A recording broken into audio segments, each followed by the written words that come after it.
Earth sign, Capricorn, Taurus, and Virgo. Kumusta po kayo guys? Okay, so Earth sign, maraming salamat po sa walang sawang pagsubaybay sa ating mga reading. Okay, so paalala lang po Earth sign na ang reading natin ay general reading lamang. So maaari po kayong makaresonate, maaari rin naman pong hindi. So pag hindi po kayo guys nakaresonate, ay bigay na lang po muna natin sa iba. Okay, so tignan natin, Earth sign, ano ba ang inyong gabay, kapalaran? Earth sign, Capricorn, Taurus, Virgo. Gabay kapalaran po ni Earth sign. Gabay kapalaran po ni Earth sign. So guys, meron po tayong connect with the Earth. So ayan, yung iba sa inyo guys, parang kailangan yung sumagap ng sariwang hangin, mamundok ka, ayan, mag-hiking ka. Siguro kailangan mo ng mga bagong activity sa sarili mo. Okay? Mahirap na para bang dito ka lang nakatuon.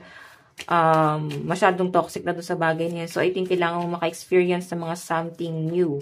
Okay? So, tingnan po natin. Lalo na yung laging nasa bahay, nag-aalaga ng anak. So, nakaka-stress guys, no? Mas okay pa nga magtrabaho kaysa nasa bahay. Okay? Tapos, nag-aalaga lang ng mga anak. Tapos, mas nakaka-frustrate yun guys. Okay? So, tingnan natin guys. Yung iba dito guys, pwedeng nagkakaroon kayo guys ng panic anxiety. Ano ba yun? Yung pagka mararamdaman mo pag lumalayo ka sa bahay nyo, para bang nagpapalpitate ka, parang hindi ka sanay matawag na, nakalimutan ko lang yung words, pero parang mas nakikita mo yung safe place mo doon sa loob ng bahay, parang gusto mo lang nandun ka, nakahiga, tapos paglalabas ka, para bang nagpapalpitate ka, para bang hindi ka mapalagay, nababalisa. So, tignan po natin, meron tayong make vision board. Siguro kailangan mo dito mag-release ka ng mga toxins sa mga katawan mo, no? Siguro kailangan mo exercise, tas pag ready ka na, tansyahin mo. Mahirap kasi yan, guys, Yung pagkalalayo ka talaga sa tahanan, lalo pag nasanay ka dun sa bahay ka lang, at matagal ka sigurong na stuck sa bahay, mahirap, no? Mahirap ma-detach dun sa lugar na nakasanayan nyo ng mahabang panahon. So, kailangan nyo dito guys, first step is mag-exercise para yung toxins mawala, and syempre mag-meditate ka. Ihanda mo, no? Parang sabihin naman ng mga tao dito, madam, lalabas na kami ng bahay, ang dami namang dapat gawin. Kasi guys, mahirap yung anxiety. Hindi yan basta-basta, lalo panic anxiety. Mahirap guys, akala nyo lang madali yan. Alam mo yung feeling na para kang nasa loob ng plastic tapos tinatanggalan ka ng hangin. Ganun yung pakiramdam. Okay, mas mahirap dito guys pagka nandun ka na sa level na mahirap nang kontrolin yung anxiety. Okay?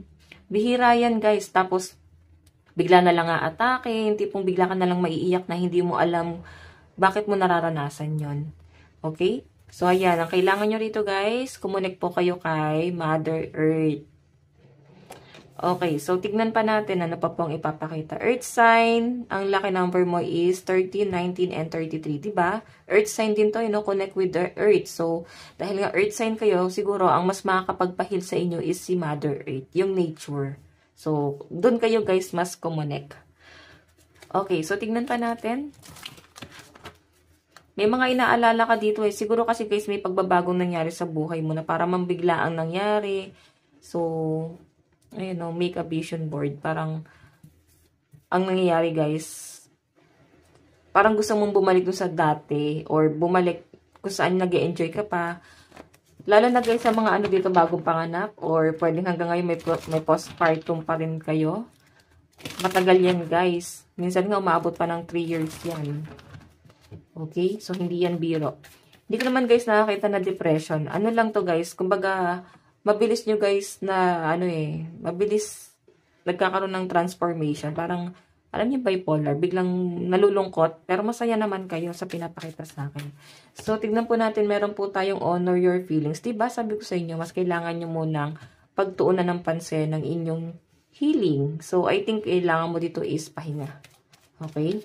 Ayan meditate. Then, meron tayong reveal what need to be seen. So, eto guys, yung sinasabi rito, pagka sa tingin mo meron kang nafe-feel na ganyan, tapos parang kailangan mong isigaw mo lang guys, kasi madaling makakatulong din siya na ma-release mo kahit paano yung mga nangyayari sa buhay mo or yung problema. Makakatulong din siya guys na maibsan kahit paano yung nararamdaman mo.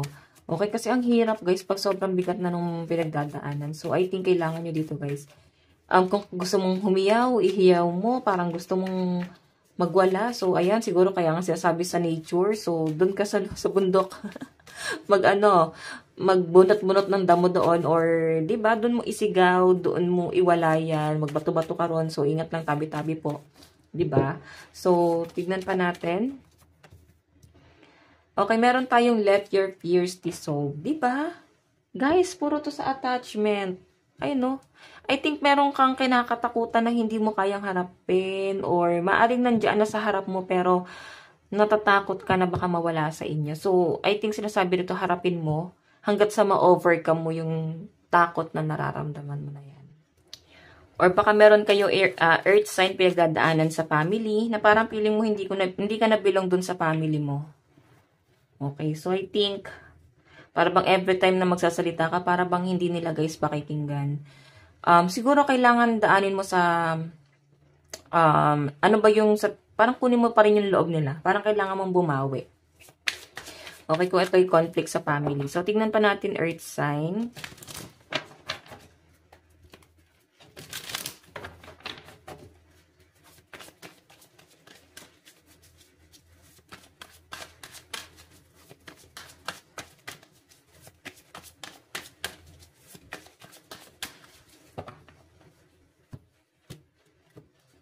Yan, di kasya. Okay. Additional message, meron po tayong Knight of Cups. What else? Meron po tayong, may bumabawi sa inyo guys. Kung ito ay person mo, maaring nakikita mo yung pagbabago niya. Nakikita mo na bumabawi siya sa inyo. Ayan, lalo na sa pinansyal. Or maaaring may nagalit sa inyo tapos ngayon na-realize nila na may pagkakamali pala sila. Siguro nabigla lang din kasi wala siguro sila sa mood that time. And naging insensitive sila sa kanilang mga sinabi, kanilang action. So nakikita ko babawi siya dito guys. Okay, so yung pasensya na. Okay, meron po, diba? Susuyuin ka pa rin, no? Kung ito guys ay person mo or pwedeng sa family or pwedeng sa kaibigan, may nakikita ko na maaaring babawi po sila sa inyo guys. Okay?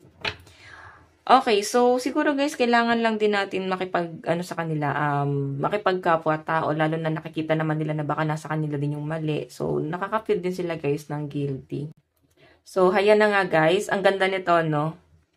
Or yung iba sa inyo guys, kung may in relationship ka, nakikita mo yung pagiging responsible ng person mo, nakikita mo na bumabawi siya sa inyo, nakikita mo yung pagiging maalaga at maasikaso ng person mo. Or kung kayo naman guys ay may alitan, nakikita ko na maaaring gagawa siya dito ng move, no? Mag-first move siya para suyuin ka. Okay, so tingnan pa natin. Earth sign. Meron po tayong 6 of Swords. So relocation to guys, maaaring ikaw ay lumipat ng tahanan. Or may, para bang, ito guys, pwedeng paglipat ng tahanan, or pag-change ng career. Basta meron kang pagpapalit, transition, changes, ganon.